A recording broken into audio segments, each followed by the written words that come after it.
এরা এত বড় গন্ডমুখুর দল, এরা সাসপেন্ড আর বরখাস্তর হিসাবটা জানে না। সাসপেন্ড কারে বলে আর বরখাস্ত বহিষ্কার কাকে বলে।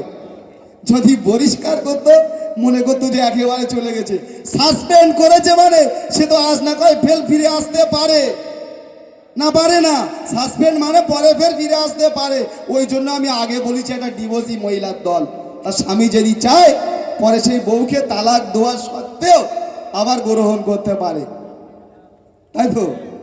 তাহলে এদের মিষ্টি বিলি করছে এরা, সারা বউ চলে গিয়েছে সেই উপলাই সেই খুশিতে মিষ্টি বিলি করছে।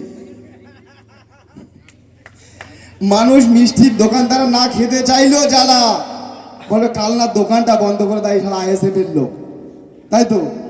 তারা বাড়ি গিয়ে হয়তো গলায় হাত দিয়ে বমি করছে, কিন্তু এদের ভয়তে মিষ্টিটা তাদেরকে খেতে হচ্ছে। এটাই ভাঙড়ের পরিস্থিতি। আপনারা ভয় করার কোনো জায়গা নেই। 21শে জানুয়ারি যে দিন আমরা দেখেছি, সেই দিনটা আমরা শেষ লাইনে যে দিনটা আমরা কাটিয়েছি, সেই দিনটা বুকের ভিতরে গেঁথে রেখেছি। সেই সময় আসলে আপনাদের সঠিক জবাব দেওয়া, সঠিক সময়ে আপনাদের জবাবটা আমরা বুঝিয়ে দেবো।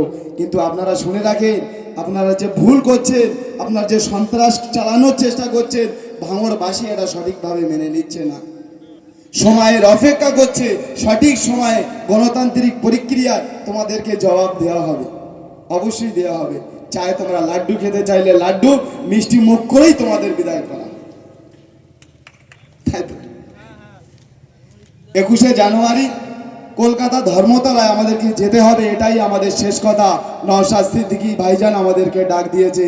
আমরা চাইলে আমরা নওশাদ সিদ্দিকীর সাথে চ্যালেঞ্জ করেছিলাম যে ভাঙড়ের জমিনে যে আপনি কলকাতায় করেন, আমরা ভাঙড়বাসী শেষ লাইনে করে দেখাবো।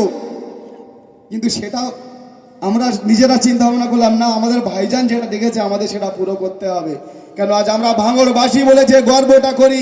আমরা চাই টোটাল পশ্চিমবাংলায় প্রত্যেকটা বিধানসভার মানুষ তারাও গর্ব করুক যে নওশাদ সিদ্দিকীর মতো একটা বিধায়ক বিধানসভায় পাঠিয়েছিল বলে তিনি যেরকম অভয়া বিশ্বাসের হয়ে কথা বলে, অভয়া বোনের হয়েও কথা বলে, আয়েশা বেগমের হয়েও সেরকম কথা বলে। যেরকম একটা কবরস্থানের জন্য লড়াই করে, সেরকম একটা শ্মশানের জন্যও লড়াই করে। তেনার বিরুদ্ধে কোনো অভিযোগ আমার মতে আনা সম্ভব না। এরকম একটা নেতা নওশাদ সিদ্দিকী ভাইজান। আমার বোনেরা, আমার একটা বোন বলছিল, ভাইয়েরা বলছিল যে আমরা কতদিন বাড়ির বাইরে শুয়েছি, তাড়া খেয়েছি। সত্যি করে আমরা তো চুরি করে তাড়া খাইনি, চুরি করে মাঠে রাত কাটাইনি। আমরা গর্ব করে জেলে গিয়েছি, জেলে গিয়ে এরকম হাঁটতে হাঁটতে যাই, সেরকম হাঁটতে হাঁটতে গাড়িতে উঠি। আর ওরা জেলে ধরা পড়ার আগে গার্লফ্রেন্ডের বুকের ওপরে শুয়ে থাকে, আর পুলিশের হাতে ধরা পড়লেই হুইল চেয়ারে বসে পড়ে। তা ধরা পড়ার আগে গার্লফ্রেন্ডের বুকে, আর ধরা পড়লে হুইল চেয়ারে। যখন আবার দেখুন, যখন জেল থেকে ছাড়া পেয়ে গেছে, আবার সেই টাইগার। টাইগারের কি টাইগার তো আমার বেরেনে আসে না। আবার এরা মুসলমান এমন একটা গন্ডমুকুর। একটা সেদিন ভিডিও দেখছিলাম, বীরভূমের কোন জায়গায় চাদর চড়াচ্ছে। মমতা ব্যানার্জি জিন্দাবাদ, মমতা ব্যানার্জি জিন্দাবাদ। ভিডিও দেখেছি, কালকেই মনে দেখেছি। উনি চাদর চড়াচ্ছে, আমাদের হুজুর বক্তব্য, হুজুর স্লোগান তো মাজারের ভিতরে তো কেউ আমার হিন্দু ভাই স্লোগান দিতে পারবে না, পারবে কি? এই জিন্দাবাদ ওই জিন্দাবাদ বলতে বলতে বলতে মমতা ব্যানার্জি জিন্দাবাদ। তাহলে এদের অবস্থা কি? আমি তো এইটাই চিন্তা করছি যে এদের 2500 টাকায় যদি 25,000 টাকা মাইনে হতো, এরা কি না করে দেখাতো। এরা সব পারে। এরা যতদিন না সোদা হবে না, এই মুসলমান তথা পিছড়ে বর্গের মানুষকে সোদা করা সম্ভব হবে না।